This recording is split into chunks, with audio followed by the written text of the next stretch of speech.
It started with the car. Not an accident. Not a casual mention. But a campaign. She called it a suggestion. I called it what it was, pressure. Every time we passed a Mercedes dealership, she'd comment on how sleek the new C-Class looked. When we sat down for dinner, she'd leave her phone screen up, open to luxury lease ads. She followed influencers who tagged luxury brands in every photo. Subtle, but sharp. A scalpel, not a hammer. Her name is Marissa. 32. Works in corporate finance. Polished. Ambitious. The kind of woman who could smile at a stranger and cut him apart in the same breath. And for the better part of 5 years, she was mine. Or so I thought.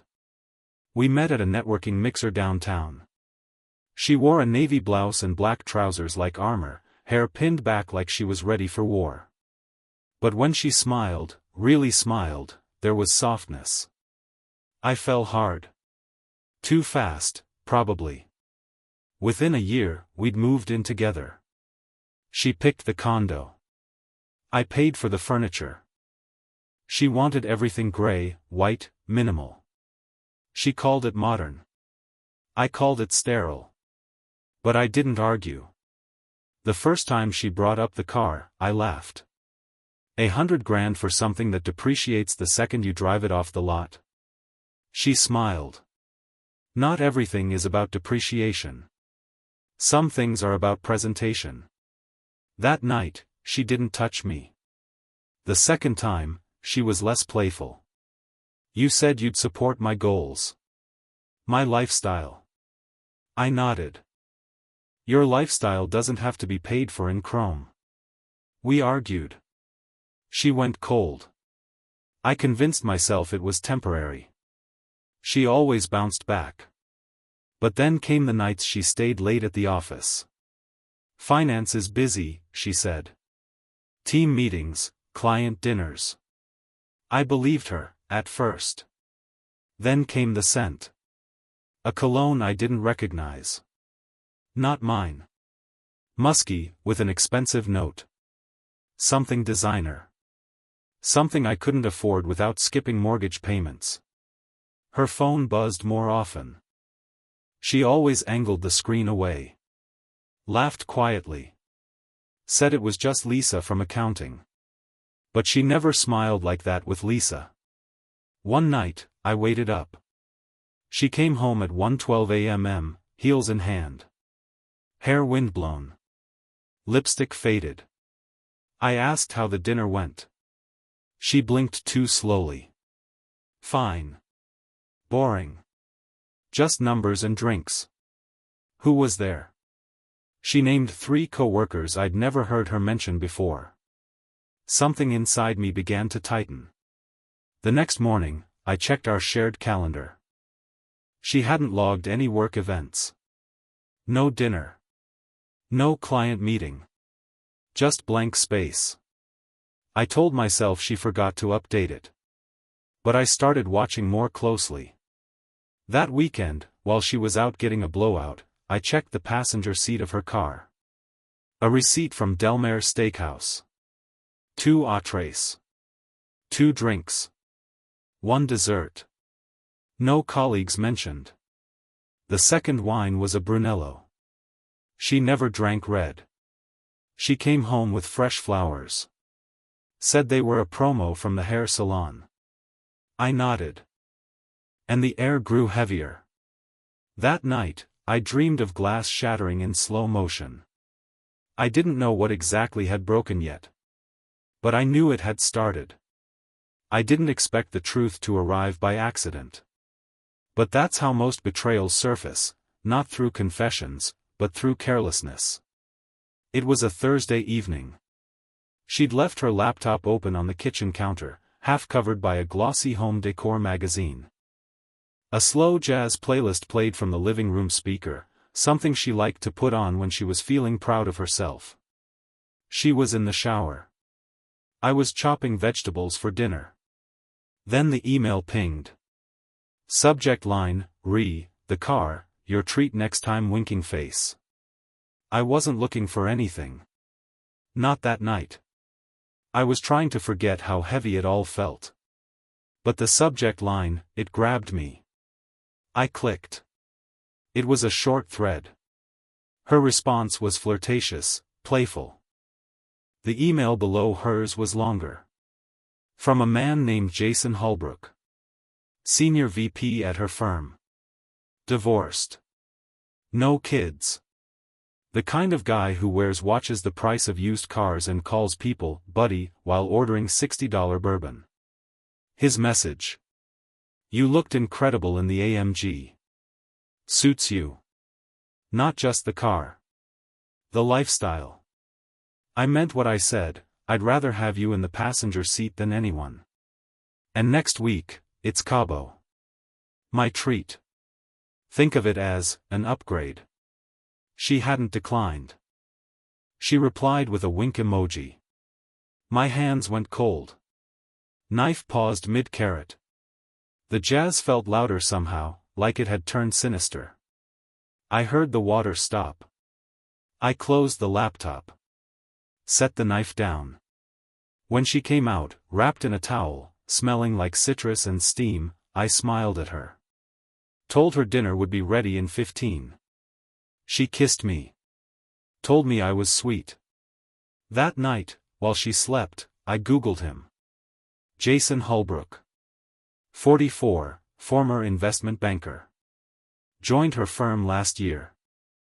Featured in a Forbes interview about power and precision. Photos of him at gala events, gripping tumblers of scotch like trophies. And beside him, different women in every frame. Except now, it was her. I checked her phone while she slept. Code was the same. Her birthday. 07-14, I didn't even need to guess. There were messages. Dozens. Texts. Photos. She'd sent him pictures from our bedroom. She called him Jay. She told him I was too predictable.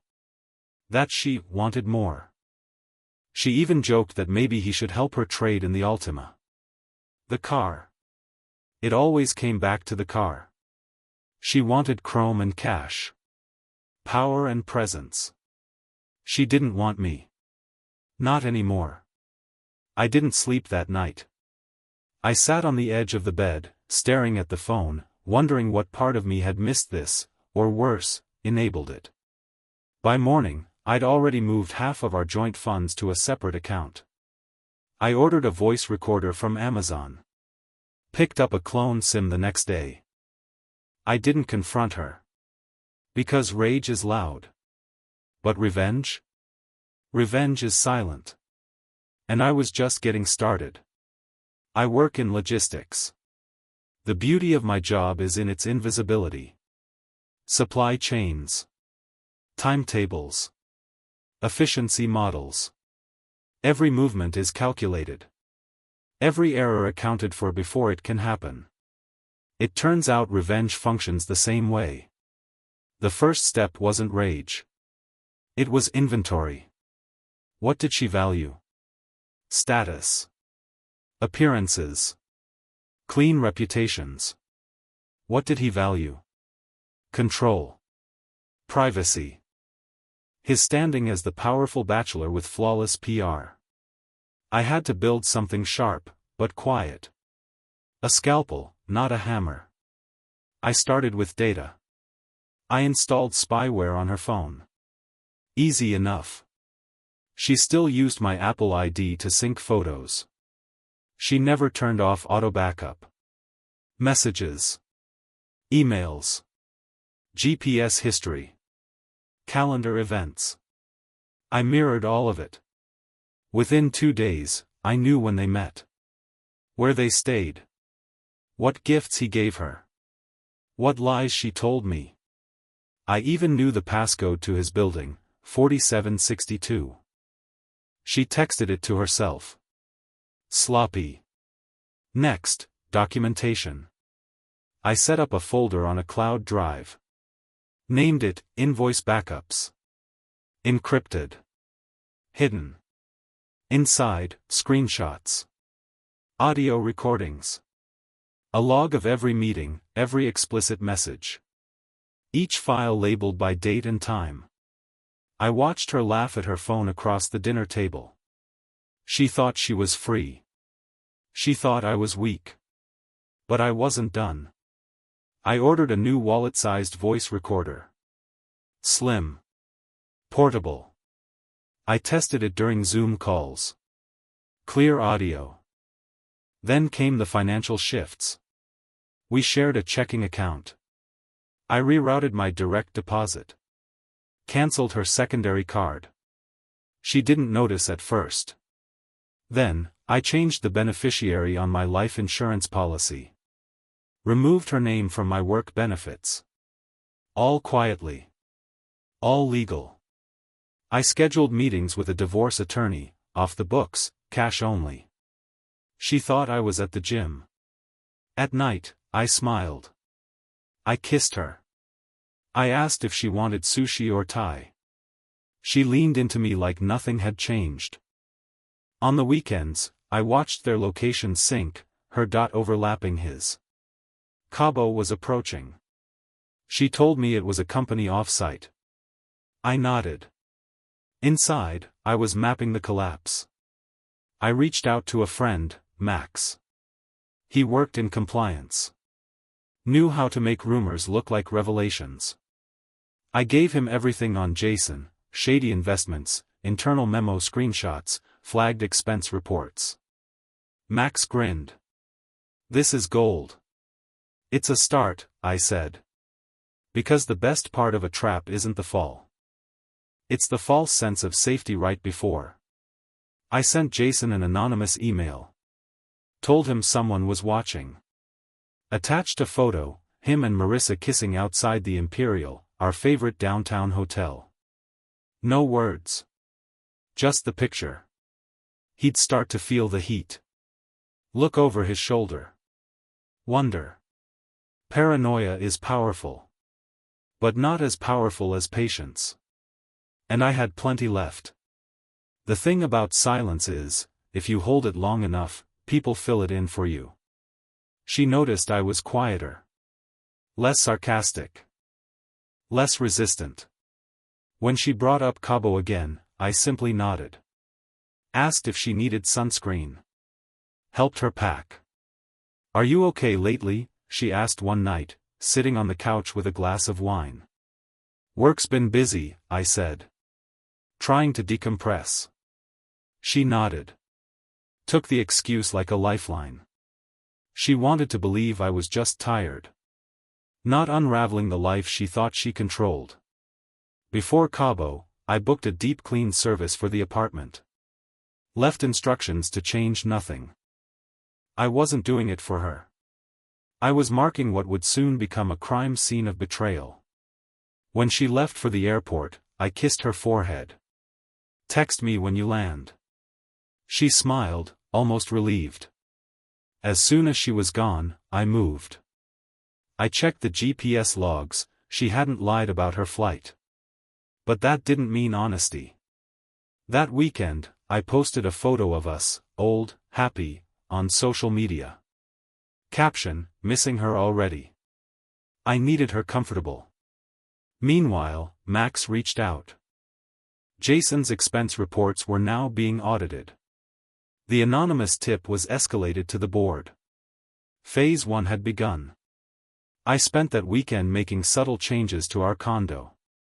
Replaced her decorative books with hollow ones. Swapped her jewelry box with an identical one, but fitted with a tracker. Hid another recorder beneath the bathroom sink. By the time she returned, sun-kissed and buzzing, everything was in motion. You look amazing, I said, brushing her hair behind her ear. She kissed me like a woman confident in her control. We had wine. We laughed. We made love. She whispered, I missed you. And I whispered back, I know. The next morning, I watched her make coffee in her robe, one of mine, and answer an early work call. Jason's name flashed on her screen. She stepped out to take it. The recorder in the hallway caught everything. He was tense. The audits were real. Someone was digging. And now HR wanted to review their relationship. She told him to relax. He didn't. "Did you tell anyone?" he asked. "Of course not. Don't be paranoid." I smiled to myself. Paranoia was exactly what I wanted. That evening, she cooked dinner. Her way of making up for being away. We ate salmon and risotto under candlelight. She wore a white dress. I imagined it red. At one point, she leaned over the table. "Maybe I'll trade the Ultima after all," she said. I tilted my head. "Didn't Jason offer you something flashier?" Her fork paused. "What?" I laughed. "Kidding." She smiled, too fast. The cracks were beginning to show. And she didn't even realize the floor beneath her was hollow. It started with a whisper. One department head quietly asking another, "Did you hear about Jason?" No one likes a scandal in finance, unless it belongs to someone else. Within 2 days, Jason's name was quietly removed from the internal keynote at their upcoming investor conference. Within 4, Max forwarded me a copy of a flagged internal memo. Subject: Unexplained reimbursements, escalation requested. Jason was slipping. And he knew it. I sent him another email. Anonymous account. One sentence. "You were never as untouchable as you thought." Attached, another photo. This one of him and Marissa holding hands inside the elevator at his building. Time-stamped. Clear. The next day, Marissa came home angry. "They're investigating everyone now," she said, dropping her purse like it had burned her. "Everyone?" She poured herself a drink. "I don't know what happened. HR's digging into expense reports. Jason's freaking out. It's like someone's trying to bring him down." "Maybe they are," I said. She didn't look at me. Later that night, I watched her scroll through her messages on mute. Jason was typing. Then deleting. Typing again. She looked like a woman standing on the edge of a crumbling ledge. I went to the kitchen. Opened a bottle of wine. Let it breathe. And rehearsed my next move. The condo was fully wired now. 4 mics. 2 cameras. 1 tracker in her purse. Everything she said was recorded. Everything she moved with, monitored.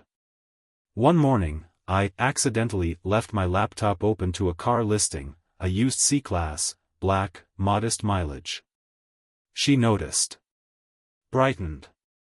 "You're really thinking about it?" I shrugged. "Maybe. Been working hard." She came over. Hugged me.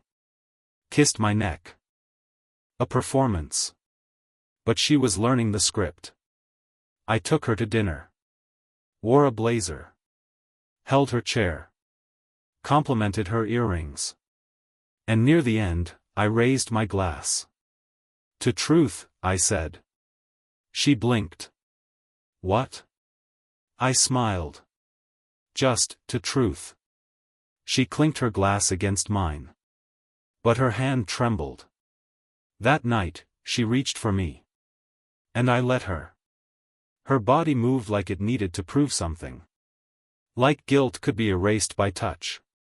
When she fell asleep, I slid out of bed. Downloaded the latest recordings.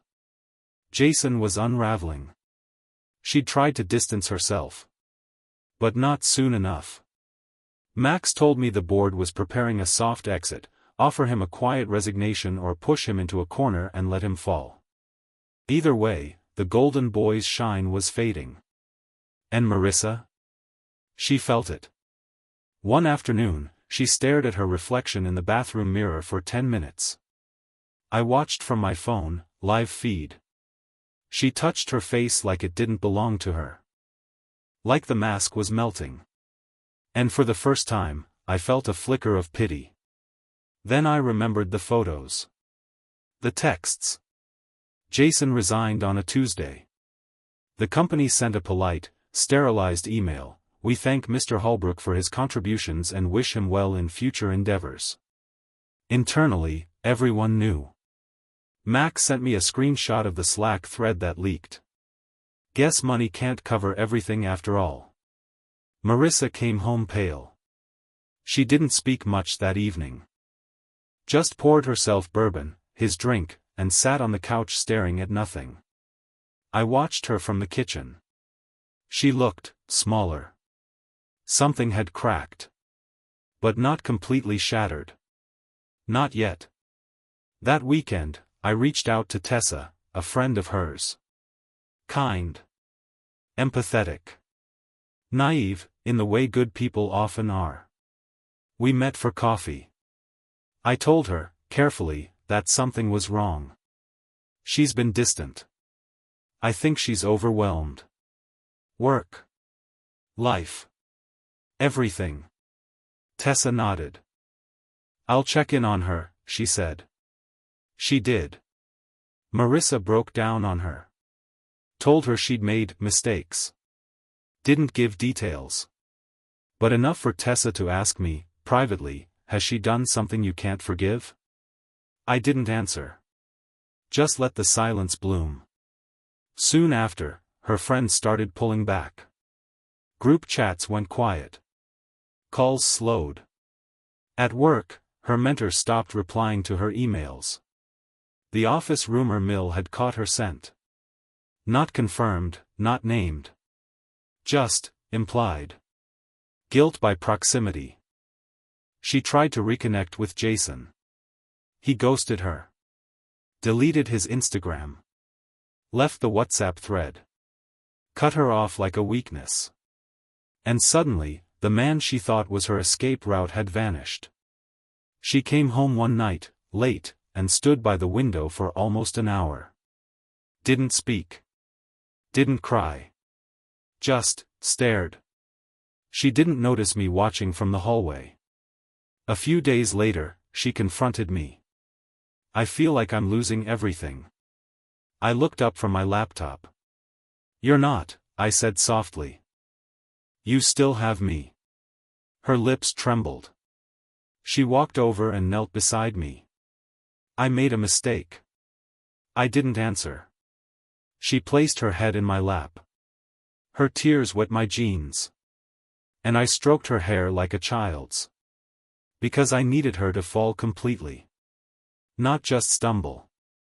That night, Tessa messaged me. I don't know what's happening between you two, but if you ever need to talk. I typed, then deleted. Instead, I sent her a voice memo, calm, measured, sad. Thank you. I think. I'm just trying to hold it together. The next day, she called me. We talked for 40 minutes. And somewhere in that conversation, something shifted. She wasn't just a friend of Marissa's anymore. She was a mirror, showing me what decency sounded like. When I hung up, Marissa was sitting on the edge of the bed. She stared at me like she knew something had changed. You're not the same, she whispered. I tilted my head. Neither are you. The way she'd looked at him in the hotel lobby. I closed the app. No pity. Not yet. Jason resigned on a Tuesday. The company sent a polite, sterilized email. We thank Mr. Holbrook for his contributions and wish him well in future endeavors.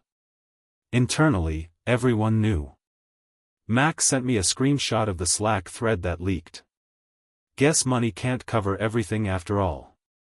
Marissa came home pale. She didn't speak much that evening.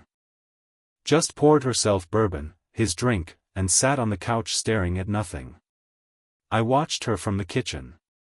She looked smaller. Something had cracked.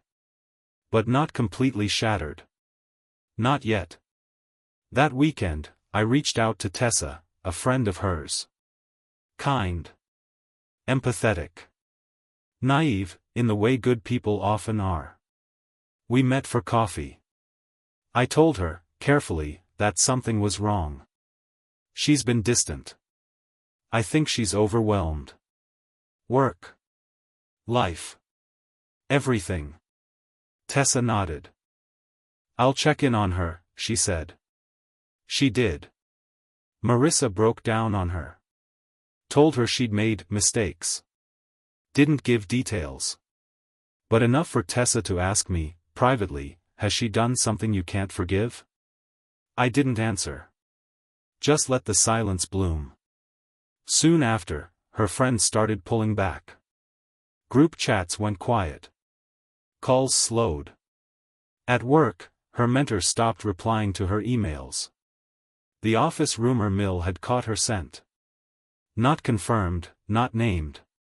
Just, implied. Guilt by proximity. She tried to reconnect with Jason. He ghosted her. Deleted his Instagram.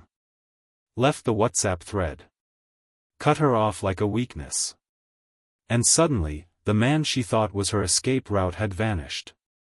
She came home one night, late, and stood by the window for almost an hour.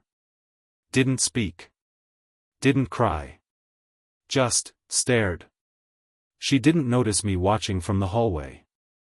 A few days later, she confronted me.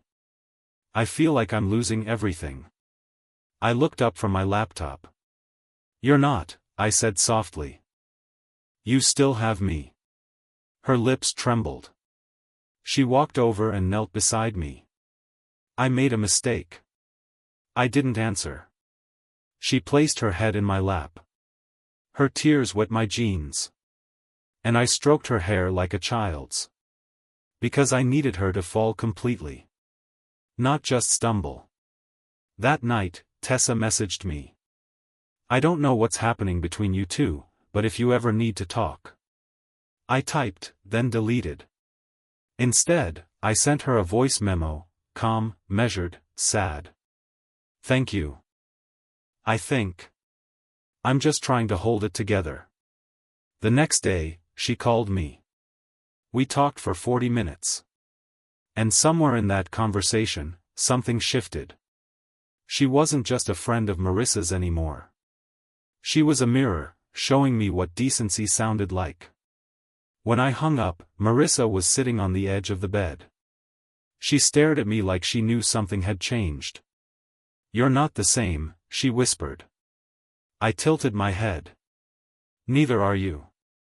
She found the folder. Not the backup. Not the encrypted one. The other one. The one I left open on purpose. It was a Thursday morning. I'd gone to the gym. Left my laptop on the table. Files open. Screenshots visible. She saw them. All of them. Photos. Emails. Transcripts of their calls. A copy of the anonymous tip to HR. Everything. When I came home, she was sitting on the couch, eyes red, hands trembling, the laptop shut like a weapon that had already gone off. You knew. I did. Since when? I took off my coat. Sat across from her. Calm. Since Cabo. Her jaw clenched. Why didn't you say anything? I leaned forward. Because I wanted you to feel safe. To think you were still winning. So that when it all came down, you'd know I watched it burn. She flinched like I'd hit her. I lost my job. I know. My friends, they won't answer my messages. I know. Her voice broke. Jason blocked me. I know that too. She stood. You did all of this. No, I said. You did all of this. I just made sure it echoed. She took a step toward me. Desperate.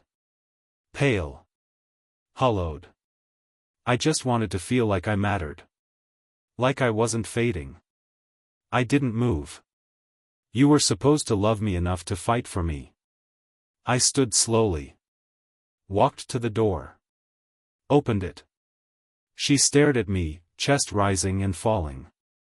You're throwing away 5 years. I met her eyes. You did that. For leather seats and weekend getaways with a man who saw you as a trophy. Tears streamed down her face. I lost everything. I nodded. She moved toward me. One final attempt. A broken plea. I don't care about the car anymore. Or the money. I just want you. For a moment, I believed she meant it. But it was too late. You don't rebuild trust in the ruins you created. I stepped aside. You should go. She stood there. Didn't move. Didn't speak. Just broke. And then she walked out. I closed the door behind her. Locked it. Stood there in the silence. Not proud. Not victorious. Just done.